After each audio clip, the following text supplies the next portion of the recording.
Yo, what's going on today, fam? So we're back again. We're working on the vet, getting some new tires installed. I got my buddy BJ struggling over here. Also got a new radiator and fan shroud combo. It's a DeWitt's one. I bought it used. Unfortunately, the radiator had some damage, so I have to get that repaired. But I do want to test to make sure that the fans actually work. So we're going to test those, make sure those work. Also, my rear tie rod ends are definitely worn.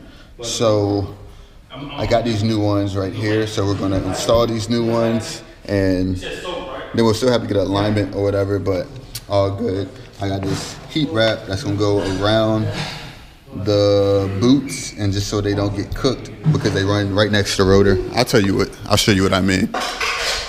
It's a pretty crappy design that GM did. There's no heat shield or nothing right there. Like, I really need to make something. But yeah, as you can see, that runs like that. So all good. So gotta get that together.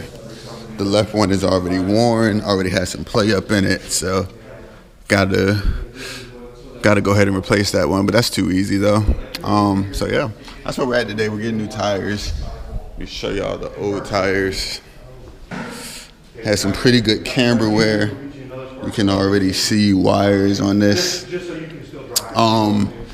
And the camber wear really came from the fact that I wasn't able to go to the track as much as I wanted to, so I went really aggressive with the alignment, but I got to drive like 4.5 hours just to get to the track, 4.5 to get back. So I'm going to go with a less aggressive alignment just to save my tires, which they may not perform as great on track with not as much camber, but I'd rather have the longevity of the tire, because if you look at this tire still has a lot of meat. Like on the carcass, it's just the inside that just got obliterated, like totally obliterated. So hopefully these tires fare a bit better.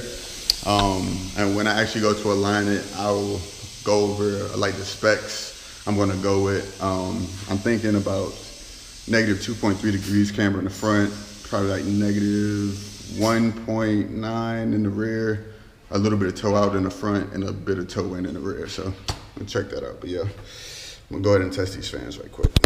New tires are mounted on the wheels, super duper meaty, excited. Got my new rear tie rod ends installed.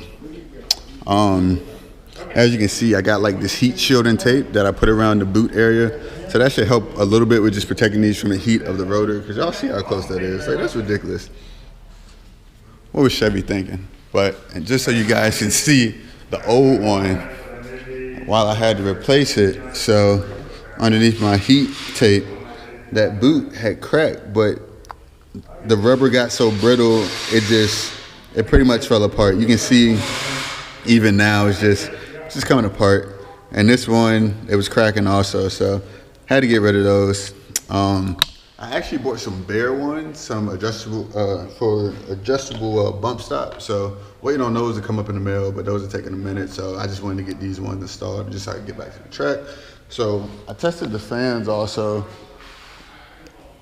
What did I do with those fans? Oh, I already put it back in the car, but I tested the fans also. Like, the fans kicked hard, so stoked up on that. Just need to get the new old radiator fixed or whatever. Then she will be in business and we'll be ready to hit the track. Also waiting on the starter, but yeah, man. So I'm gonna go ahead and cut the video here. I'm gonna get all this stuff back together, try to put it on the alignment rack and make sure it fits on the alignment rack because it's so low. But I'm gonna link these like heavy duty, so I'm gonna link these rear heavy duty tie rods in the description, along with this heat wrap right here, so you guys can replicate it if you like. Also, if you want to run in the Federal 595 RS Pros, I'm gonna make sure to link those in the description also. But take it easy. I'll see you guys. Next time might be at the track, maybe not. We'll see. But yeah, take it easy. I'm out. Coast